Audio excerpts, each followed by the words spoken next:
Caitlin Clark to play in Pro-Am at LPGA's The Annika. October 7th. Fresh off being named the WNBA's Rookie of the Year, Indiana Fever star guard Caitlin Clark will turn her attention to golf, at least for a day in November. Clark, whose affinity for golf is well known, will participate in the Pro-Am competition at the Annika, driven by Gainbridge, on November 13th at Pelican Golf Club in Bel Air, Fla. I don't know what I'm going to do tomorrow. I don't know what I'm going to do the next day. Maybe play some golf, Clark said last month.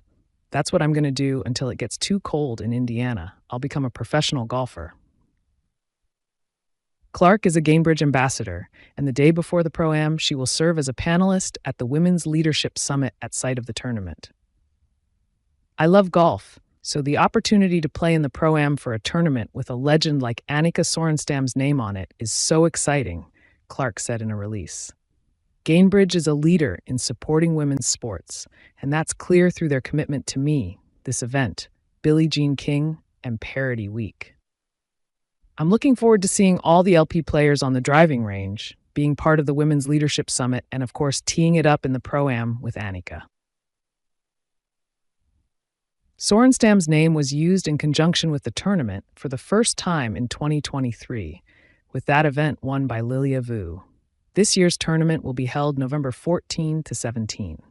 Clark led the league with 122 three-pointers, was second with 90.6% accuracy from the free throw line, and averaged 5.7 rebounds and 1.3 steals. She set a league single-season record with 337 assists and set rookie records of 769 points and 122 three-pointers made.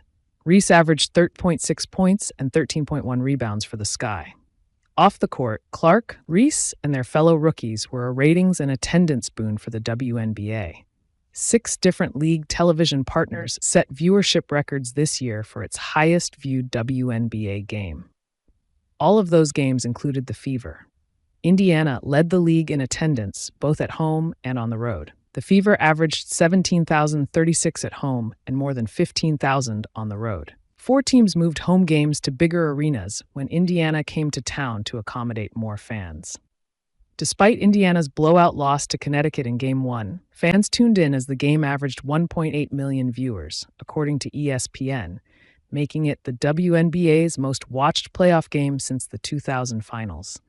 It was the most watched playoff game on ESPN ever, despite going up against the NFL.